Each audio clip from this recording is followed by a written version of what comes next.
আমি দেখলাম যে ওই কয়েকজন লোক উপর থেকে ধরে রাখছে, তো ও ওই ঝুলি অবস্থায় ওরা ঘুষাচ্ছে ও ছেলেকে হাতে ঘুষাচ্ছে। তখন ওই ছেলেরা ধরতে না পারি আমি এইখান থেকে দেখছি নিচের থেকে, ছয়তলায় ঘটনা।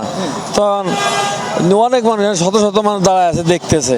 তখন ওরা করতে ওরা ধরে রাখতে পারেনি না কি, আর ছেলেটা এসে পড়লো, ওর কাছে ছুটি এসে পড়ছে ওই ইসের পরে আপনার উপরে ওই যেটা বক্স আছে, ইসের বক্স, ওই বক্সের পরে ওইখান থেকে পড়ে এখানে নিচে পড়ে গেছে, সামনেরও পড়ছে।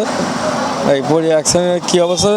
আবার কয়েকটা পোলাস ওই স্কুলের, ওরা কি মার্কেটের কোনো স্টাফ? না, ছেলে মার্কেটের কেউ না, চিনিও না, চিনি। মানসিক রুগী মনে হচ্ছিল। এখানে লোকজনদের গালিগালাজ করতেছে, করতেছে, অনেক লোকজন নিয়ে আমি ওই ভিতরে ছিলাম, তো আমি মানুষের সারা শব্দ চিল্লে শুনে এখানে আসছি।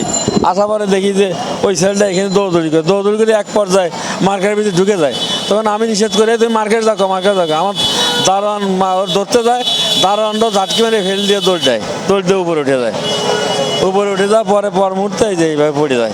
দীর্ঘদিন আজ গুলজার টাওয়ার মধ্যে ব্যবসা করে দিয়ে আমি প্রায় 20 বছর গুলজার টাওয়ার ওপেনিং হতে আজ এ পর্যন্ত, কিন্তু অনেক সময় ওরা দেয়, কিন্তু আন মনে তো বাইরে তো নাইছি, বাইরে আই যেদূর দিলাম সিসিটিভি তারা তো ফুটেজ আছে, চতুর্দিকে ক্যামেরা আছে, ও বহুত কম দূরি করছি বিভিন্ন জায়গা আমি দর না দিয়ে, কিন্তু সেই সময় দাঁড়াতে তিনদিন গেট মধ্যে একখান গেট খুঁটলি, যেহেতু কোচিং সেন্টারের ভুয়াকল উঠে 9:30 এবং 10:15 দিকে।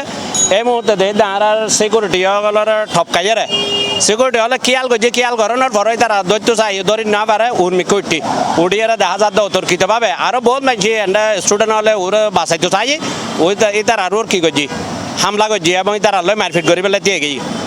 তারা যাতে আক্রমণ করছি তারা সার দিয়ে আনার পরে 6ষ্ঠ তলাতুন নিচে লাভ দিয়ে ফেলছি।